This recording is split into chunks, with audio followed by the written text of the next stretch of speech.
Welcome, everybody, to a brand new episode of the Bull Take Podcast. That's Austin Hill. I'm Austin Wader. We are back talking NFL football. Week 2 in the books.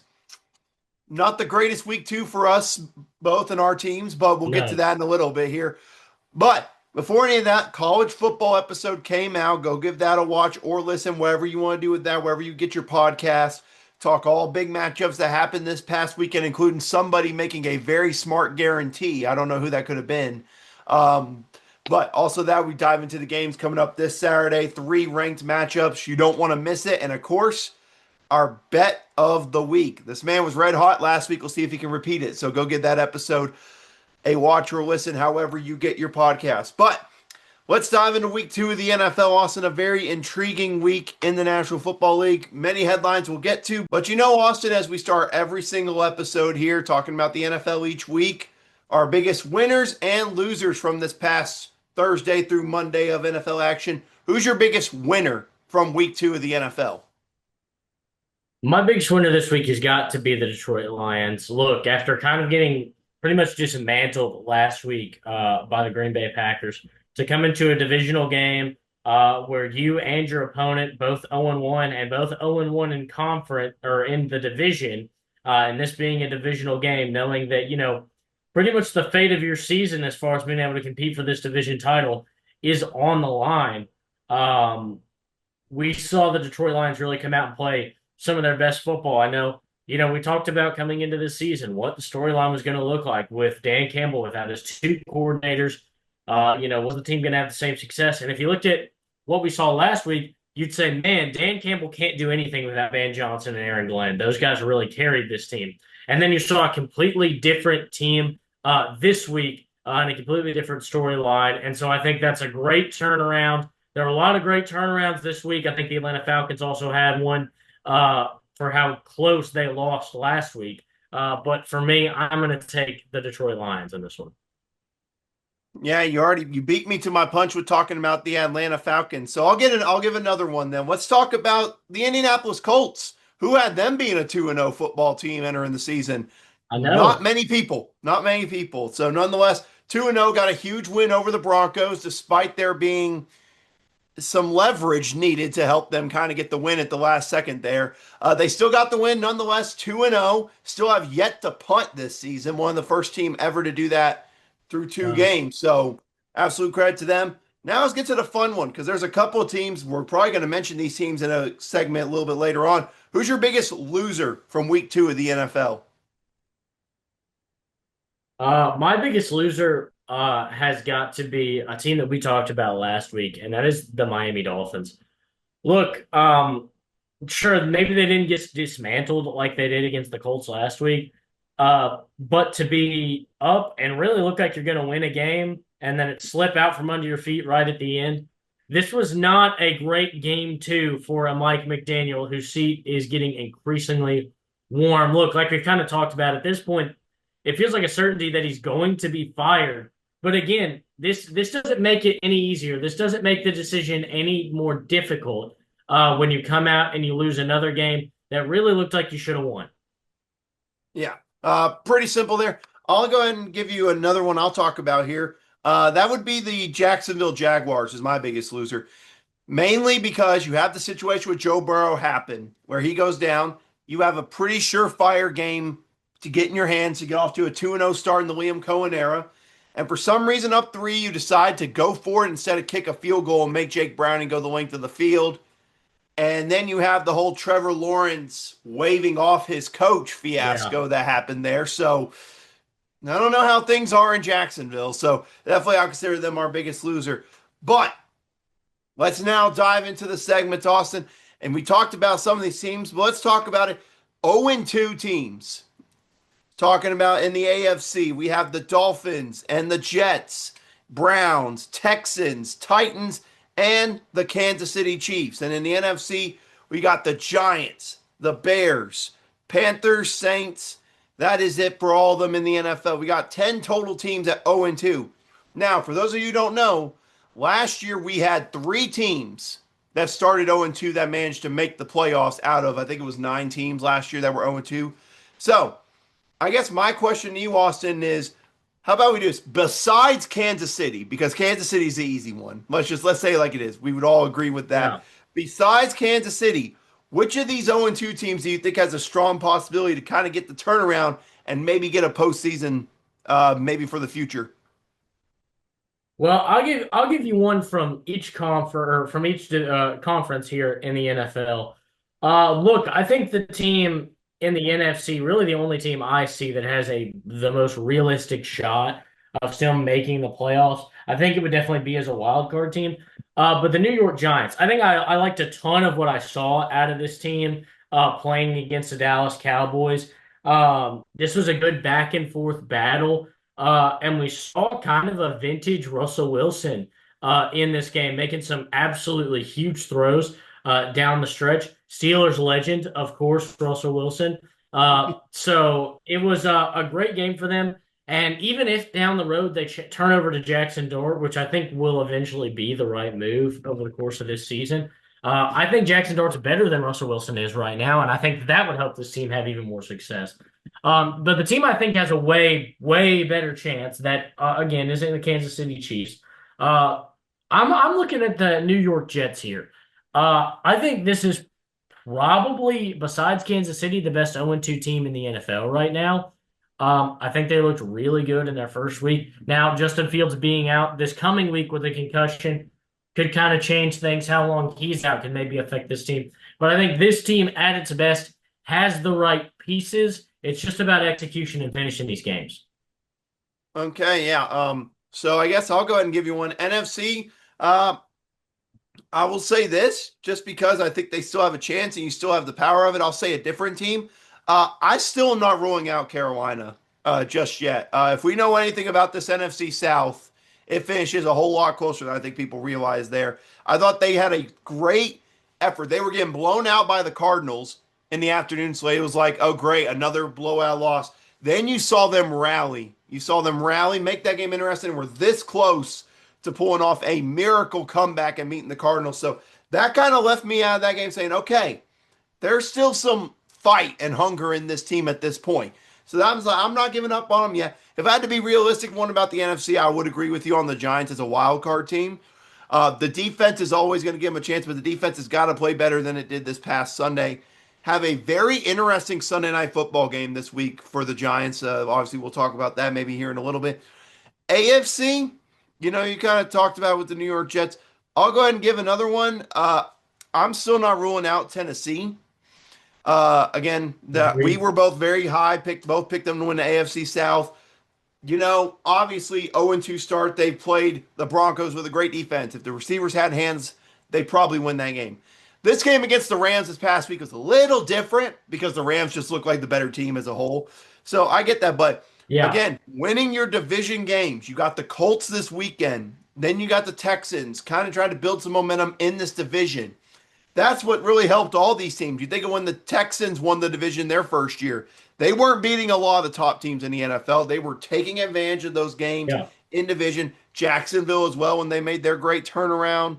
And so I'm not ruling them out at all either with the Tennessee Titans or the Carolina Panthers is mine. But let's now get into the next headlines, Austin, which unfortunately, as we sit here entering week 3, is already a lot of quarterback injuries. A lot of quarterback injuries. Obviously, we're Yeah. going to go through some of these. Let's address it like it is. Joe Burrow out for 3 months with a grade 3 turf toe. Now, for those of you who don't know what turf toe is and think it's a little bit of a wuss injury, as I've had to explain to some people, it is not a wuss injury. It is essentially basically how players run on the field because obviously we use our big toes for that. But turf toe injury for Joe Burrow. He's out for the next 3 months. And Austin, we got to address it like it is. Another long injury for Joe Burrow. And we're sitting here again, and, I heard him talking about on ESPN. I heard it all week. I've seen it on social media that it feels like we're looking at the next Andrew Luck here because the Bengals are not protecting their starting quarterback. Your thoughts on the injury here that's going to hurt the Bengals' true chances of competing this year? Yeah, and I it's hard not to agree with that. Um, it is unfortunate because we see Joe Burrow. He's such a great talent and a great athlete. But yeah, they just can't keep him healthy. Um, look, 3 months is a lot of time to miss, but it's not the end of the season. I think that's the big positive I would take away from it. Um, look, turf toe is awful. Watched a video that really went in depth about exactly what happens when you get turf toe and why maybe turf toe shouldn't be the name of the injury anymore. Yeah. Maybe something more like big toe explosion or something would be a little more apt, and maybe we'd have a little bit more consideration because it's when that tendon on the top of your big toe gets bent back so far that it snaps, which sounds a lot worse than "ow, I got turf toe." Yeah. Uh, so petition to maybe change the name of turf toe. But yeah, it does suck. But Jake Browning looked awesome, like he did in relief of Joe Burrow a couple of years ago.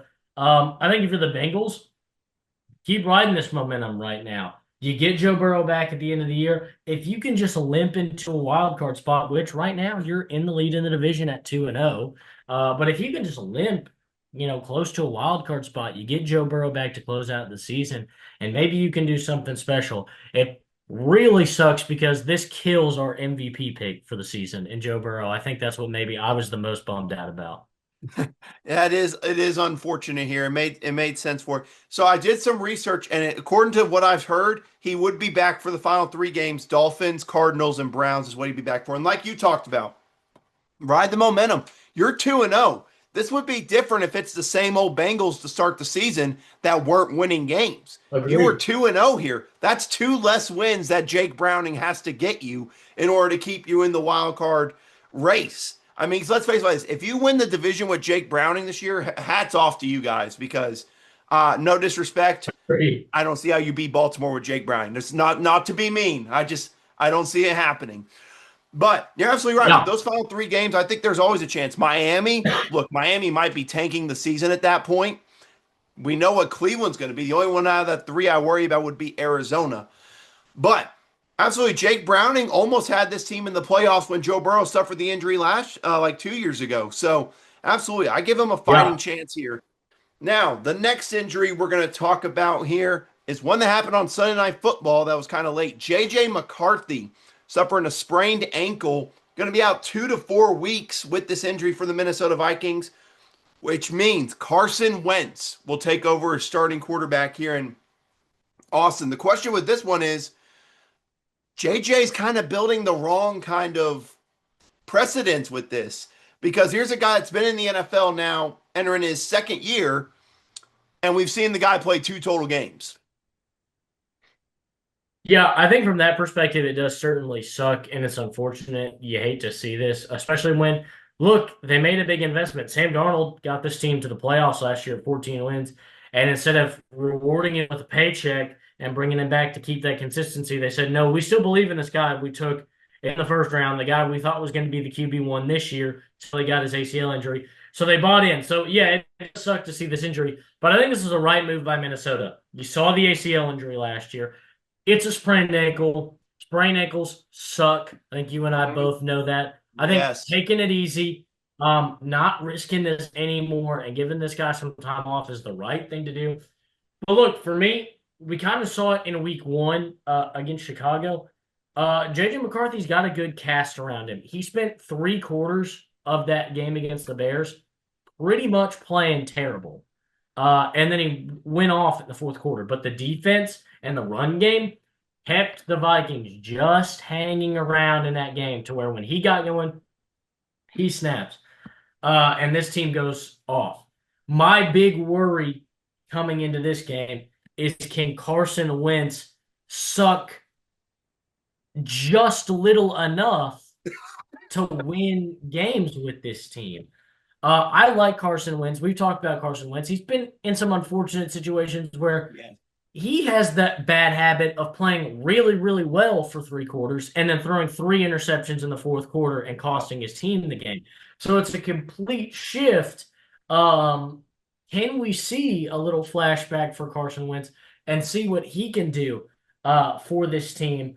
But that's my big worry is can Carson Wentz not blow these games late, which it feels like he has such a habit of doing, especially with still no Jordan Addison. And Justin Jefferson's going to get a ton of attention. So with kind of a lesser staff, can Carson Wentz make it happen? That'd be my worry in Minnesota. Yeah, the Carson Wentz experience is one that you have no idea what's going to happen. So you just got to hang on. You Yeah, don't know what's going to happen. You just got to hang on for what's going to happen there.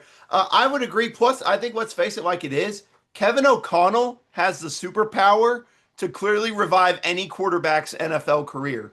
He has the agreed. superpower to do that. So I got faith in him to kind of put Carson in the right situations for a couple of weeks until JJ gets back. But again, I just hope JJ can get back as soon as he can because, I mean, these reps are valuable for him. He's already Agreed. technically a year behind from that whole injury his first year, technically playing through his first NFL games. And I'll be honest with you, week two didn't look that good against the Atlanta Falcons in that defense. So the more reps, the better for him. So I hope he gets back here soon. Let's talk about another injury that sounds way too familiar for this franchise. Washington, Jaden Daniels dealing with a sprained knee he suffered in their Thursday night loss to the Green Bay Packers. Now, from what I've heard, it's not supposed to be a long term injury, from what I've heard. But, Austin, if there is one thing I think fans know good and dang well, is knee injuries for Washington QBs for their star young QBs. I mean, RG3, we think back to that. And something else that you pointed out last year a lot, talking about let him get 100% because Marcus Mariota can run this Cliff Kingsbury offense just as well. Agreed. He looks awesome in this offense, and he's a great leader and a great veteran. And kind of like it's almost like they have two QB1s as far as the leadership and like the respect the team has for these guys, because it does not feel different when Marcus Mariota is out there. This team still plays well for him, still respects him, and I think that's awesome. The chemistry that Marcus Mariota and Jalen Daniels have. It was a big thing this offseason when Marcus Mariota go pursue one of these open quarterback jobs, kind of after some of the time he had, or be a mentor somewhere else where he would have a chance to start a little bit. Thinking about maybe a Cleveland situation where he could be the starter in Cleveland for a little bit until they were ready to throw one of those two young QBs in the game. And instead, he said, "No, I want to stay here. I like what we've got here. I like the chemistry I have." And I like the mentorship and the relationship I have built with Jaden Daniels. So I think that's awesome. But yeah, let this guy take his time. Look, we talk every time we talk about knee injuries when we really talk about Jaden Daniels being injured in general, we think back to RG3 and playing him too soon. Let's learn from history, give him time off, and you know what you've got, Marcus Mariota. He's been awesome for you in relief of Jaden Daniels. Let the guy have a break and let him get back to 100%. Absolutely. And then the last, I guess you could say, main injury we're going to talk about is Justin Fields is just in concussion protocol. He's just going to miss this week against Tampa Bay. He should be back next week. Is the Brock Purdy situation. Now, Brock Purdy's dealing with some sort of variant of turf toe as well. His is a little bit more not as severe as Joe Burrow, so he's kind of on a week to week basis. But let's say it like it is. Kyle Shanahan got his dream quarterback in Mac Jones in the offense, and Mac Jones against the Saints looked pretty good in this offense. So, kind of similar talking points here. If Brock Purdy, if they want to wait till he's 100%, how confident are you in Mac Jones to run this Niners offense? Look, I think Mac Jones kind of got a little bit thrown under the bus with the changing of the guard over there. And not that he was playing, I'm not going to pretend like he was playing great because he certainly wasn't. Um, but he's definitely better than he gets credit for. I think he's a guy that I trust plenty to come out of there and at the very least be a game manager with all the pieces you have around him. Lean on Christian McCaffrey a little bit more, run the ball a little bit more, and Mac Jones I think is going to make the throws when he needs to make the throws. I would trust Mac Jones in this offense. Yeah, I would as well. Again, and it seems like he has a little bit of confidence in this offense kind of being there during the offseason. So that kind of, Great. I think, helps give me a little bit more confidence in the system. But let's talk about a few games really quick. We highlighted a couple. Let's get these ones out of the way. Unfortunately, the Lions handling the Bears 52-21. Ben Johnson's return, Austin, it just did not go well for him in his return to Detroit. No, No, my big thing here is that the defense has looked miserable. Has Dennis Allen forgotten how to coach defense? Is my big question. Um, Look, the Bears offense isn't putting up any like big flashy numbers. But I think Caleb Williams looks good. Look, in his last 11 games, he's thrown one interception to 10 touchdowns, and that happened in this game where they were being blown out. Not like the interception made the difference. I think that's a huge thing to look at. I think Caleb Williams is playing good. I think this offense looks good. 21 points should be enough to hang around in an average NFL game.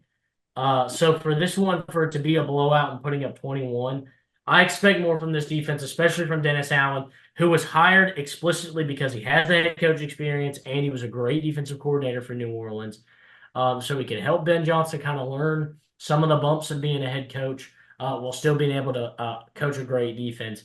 And so far, through 2 weeks, the defense has not looked great. Of course, it started good against Minnesota, but basically since the fourth quarter of the Minnesota game on into this past week, the defense has just looked bad, and we've got to wake up. Yeah, hey, speaking of bad defenses, let's talk about the Pittsburgh Steelers and their 31-17 loss to Yeah, the Seattle Seahawks here. Pure and simple, this is probably the worst defense I've seen the Steeler team have since 2018. Pretty pretty bone dry. They can't stop yeah, the run if their lives depended on it. They spent all that money paying Cam Hayward, because he wanted more money coming into this year, and he hasn't done anything. Teams are running away from TJ Watt and having success, so it's hard for TJ to really make a difference in the game if they're not running to his side. So I think some moving around on the defensive line would help there. I will say this as well, knowing the kickoff rules would really help yeah. us win games more. Number one, I would just say this: Caleb Johnson didn't need to be back there returning kicks in the first place. I don't know why they had him at kick returner at all in the first place. Um, Yeah. but I mean, it was a bad moment. Didn't know the kickoff rules. Once it touches down, it's a live ball and a kickoff unless it goes through the end zone. So a lesson learned there. And also I'll say this: the offense that was so great against the Jets, they sucked this week. The offensive line still having its struggles. Um, Aaron Rodgers really not looking that great, making some throws down the field. The running game, I still don't know what it is there. It just has been a major struggling point for them at this point. Now, the good news for the Steelers is they won last week, so they're 1-1. Their next four games are against the Patriots, the Vikings, the Browns, and the Bengals. In a real honest world, Austin, they should go 4-0 through that stretch.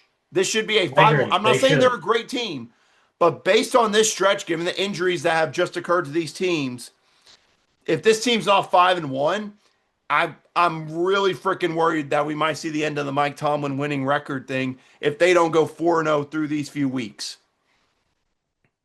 Yeah, Aaron Rodgers might be getting the axe in the middle of the season too. But look, watched Aaron Rodgers roller coaster is something to be a part of. I think the most shameful thing in this game is that Sam Darnold threw two interceptions, and but they just let Kenneth Walker punch him in the mouth the Yeah. entire game. Yeah. Especially when he was out carried by Zach Charbonnet. 15 carries for Zach Charbonnet, 10 yards. 13 carries for Kenneth Walker, 105 yards. This defense got to step up and make things happen. Look, you expect old man washed Aaron Rodgers to play bad. You do not expect this $1 billion Steelers defense to Right. play this bad. I mean, you don't pay $147 million for a defense for it to be this bad. And fun fact that Kenneth Walker had like a 19-yard rushing touchdown on 3rd and goal late in the fourth quarter. Here's a fun fact for you, Austin. No player had ever scored a touchdown on a run of 19 or more yards in a 3rd or 4th and goal to go situation in NFL history before that happened. Historic Steelers defense. Historic in the wrong ways this year, pure and simple. Historic in the wrong ways. One last game we're going to look at is we're going to talk about them, the surprise 2-0 team. Colts winning a thriller 29-28 over the Denver Broncos. And look, let's say it like it is. This Colts team, is not making mistakes. That is the big thing we're seeing out of Daniel Jones here. He's not making the big mistakes late in the games, and he's keeping drives alive. I talked about the stat. I'll go ahead and say it again. The Colts scored on their first 10 drives to open the 2025 season, establishing a new NFL record for most drives to end with a score in an NFL season. And also, again, like I said, have yet to even have their punter come on the field for anything other than holding it for a field goal or an extra point. So here's my question to you, Austin, is how realistic is the longevity of Indiana Jones and these Colts? Yeah, I mean, look, I want to come out here and find something to nitpick. But I mean, Daniel Jones threw the ball 34 times in this game and didn't turn it over. He's just doing it right. He's taking care of the ball. For me, this is awesome for the Colts to see Shane Steichen kind of looking like this offensive genius like he was supposed to be. And maybe is this the end of Anthony Richardson's career? I mean, Anthony Richardson didn't look terrible in this offense, more injury prone, but still made a lot of mistakes. And Daniel Jones looks good and composed. Uh, Kind of, the quarterback offensive guru we expected to see from Shane Steichen. So for me, it's scary. Look, I want to come out here and say that there's no way that this team continues this success and eventually Daniel Jones, the brakes, the wheels fall off and he starts turning the ball over a ton. But he's throwing the ball a lot on. It's not like they're coming out and throwing the ball 20 times and he's doing a ton of handoffs to Jonathan Taylor. Look, Jonathan Taylor is getting 25 carries in the game. But Daniel Jones ran the ball 6 times in this game, and he threw the ball 34 times. He's being trusted with the ball quite a bit in this offense, and he's not making mistakes as of now. Mistakes are going to come. This team's going to lose. But right now, I think they may have found something with Daniel Jones, at least for the season. Yeah, hey, it's amazing what happens to players once they leave the Giants organization. It seems like things only Yeah. go up for them from there. But also, I'll give someone else. Daniel Jones has done well with throwing the ball, Austin. You look at the wide receiver numbers here 79 yards receiving, 68, 51, 50, 40. He's getting the ball to different guys. That's the one thing I think that's making it Yeah. more dangerous for this offense. And I will say this Tyler Warren, me and you both said that if he fell to the Colts, they would need to sprint up there and take him. Through 2 games, he looks like a phenomenal pick for this Colts team. Yeah, he's fantastic. Look, it was a dream. Nobody has ever screamed a team more than Tyler Warren to the Colts. And we talked about how unrealistic it was, how there's no planet he slides that far in the draft because he does so much. Who wouldn't want him? And yet he falls to the Colts, and they did the right thing. They cashed in and they got him. He screamed Colt right from the beginning. So yeah, this it makes too much sense that he's playing this well. It really does. But let's get in some week 3 games here. Let's talk about now. Let's just say like it is. We don't need to address the Thursday night football game that's going to be happening tomorrow. Bills and No. Dolphins. Bills minus 12. I guess my question to you, Austin, is will the Bills cover the spread in this game? I think they will. The Colts beat the garbage out of the Dolphins. The Patriots made a comeback against the Dolphins. Josh Allen might cement his second MVP trophy in this game. Or he might not have to play the fourth quarter of this game if Yeah, we're being honest with that. But that's not really a game pick. We're just want it to be known that's just I'm gonna watch it until it gets not interesting, but it's just gonna be agreed. rough. But let's get into the actual game pick. Starting on Sunday. How about this in the noon slate? Rematch from the divisional round, 2-0 Rams taking on the 2-0 Philadelphia Eagles. The Rams defense has looked good through 2 weeks of ours. Your offense looked a lot better last week. The Eagles, man, their passing offense, Austin, is something that everyone's popping off about, talking about, oh, Jalen Hurts is supposed to be an elite quarterback. Why are they one of the worst teams that pass in the NFL? Still being said, these are two teams that I think me and you can both agree we wouldn't be shocked if they met in the playoffs again this year. So who do you like in this game, Rams or Eagles to go 3-0? Look, just to address the Jalen Hurts stuff, look, he hasn't had to throw the ball a whole lot because he got to run for a lot of touchdowns against the Dallas Cowboys. I think people forget that they just basically ran two running backs in that game. Yeah. It was just Saquon Barkley and Jalen Hurts running the football. So look, I'm not expecting after 2 weeks where they just ran the ball down Dallas's throat for a whole game and one of them that they're going to have the best passing offense. Sure, I'd like to see it improved, uh, but I think we'll see it there. Look, I like the Rams. I think the defense looks good. I think they might be able to take advantage of this slow passing game development that we've seen out of the Eagles so far this season. But at the end of the day, I still don't think they can contain Saquon Barkley. I think he still finds a way to make a difference, much like he did this postseason. At the end of the game, Saquon's going to make a big play and make something happen for the Philadelphia Eagles. I got the Eagles winning this one. All right. And see, I agree with you on a lot of that stuff talking about with Jalen Hurts. If he doesn't have to, then don't worry about it. Why? I was about to say, don't, if to quote Mike said, if it ain't broke, don't fix it. I feel like that's the problem with a lot of teams. If you cannot stop Jalen Hurts running the ball in the Eagles running game, why would they pass it a bunch? Why would they do that? I don't get why they would. So I agree with you on that. I am going to take the Rams in this game, similar to what you brought up talking about it with them. I think the slow start offensively could kind of lead to the Rams getting some execution early. Plus, I know that Rams defense is going to be awesome. That Rams defense has been Yeah. great to start the season, kind of like I thought they would. So, absolutely, I'll take the Los Angeles Rams to win this game. Next game we're going to pick is an interesting one in the afternoon slate. Broncos heading to LA to take on the 2-0 Chargers. Denver coming off the heartbreaking loss, but we know what this defense is, Austin. We know how good this defense can be. Chargers 2-0 really didn't have to do much in their win against the Raiders on Monday Night Football to get the win 20-9. Two solid defenses, and hey, two teams vying for the top of the AFC West, obviously with the Chiefs being down at 0-2. So who wins this one and kind of gets control of the AFC West early on here in the season? I like the Chargers in this game. I think they look good. I think they look awesome. I think the Broncos defense is going to cause a little bit of problems. I think we'll see Justin Herbert slow down a little bit in this game. But I think at the end of the day, the Chargers still have the pieces to make something happen in this game. But this is going to be a close, nail-biting finish. I think so too. If I had more confidence in Bo Nix in this offense this year, I would probably pick the Broncos.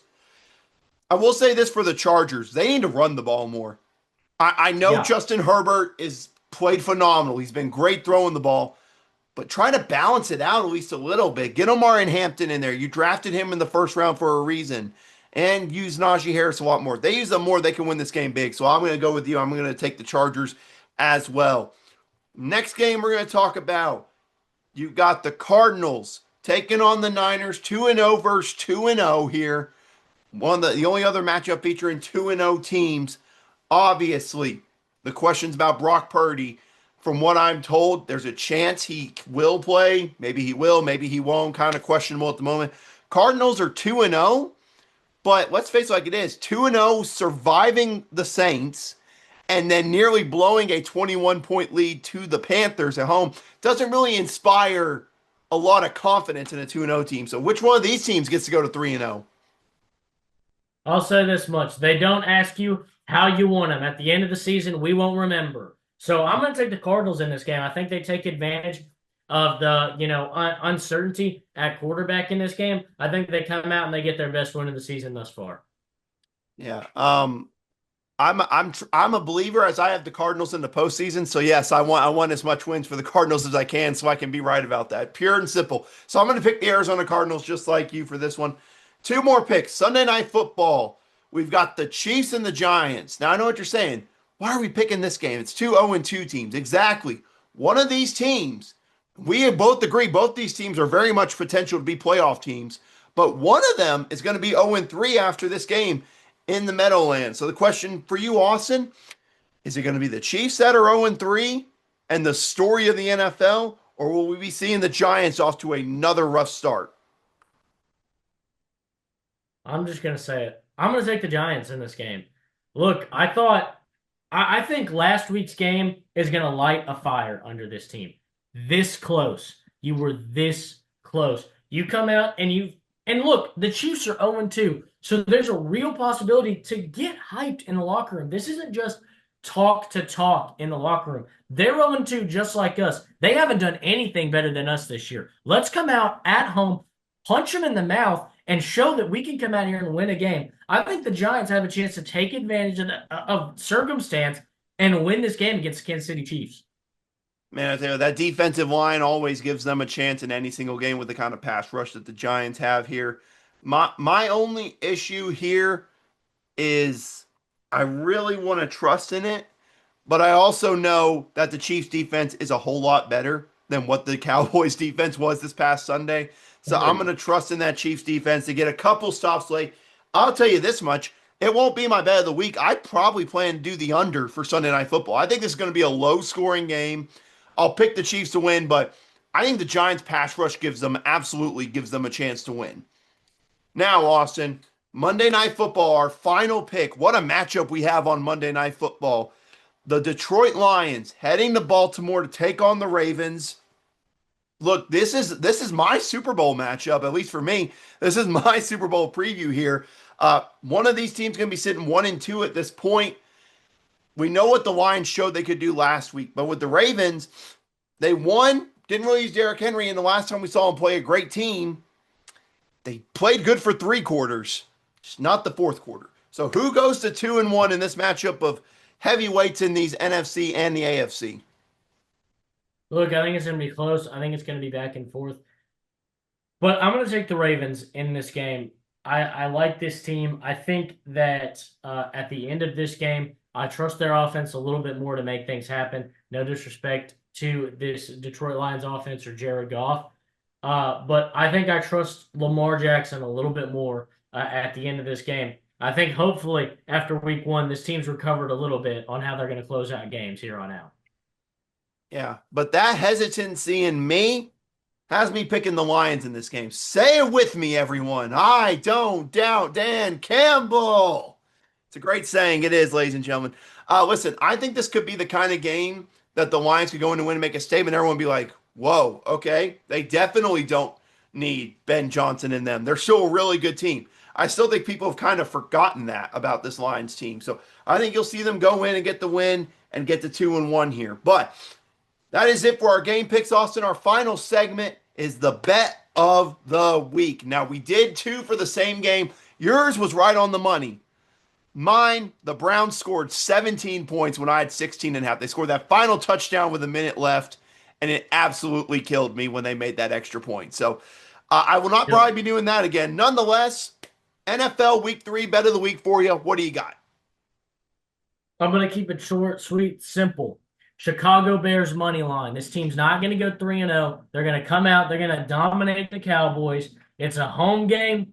The defense finally wakes up, and they give Dak Prescott all kinds of trouble. Give me the Chicago Bears money line. Bet of the week.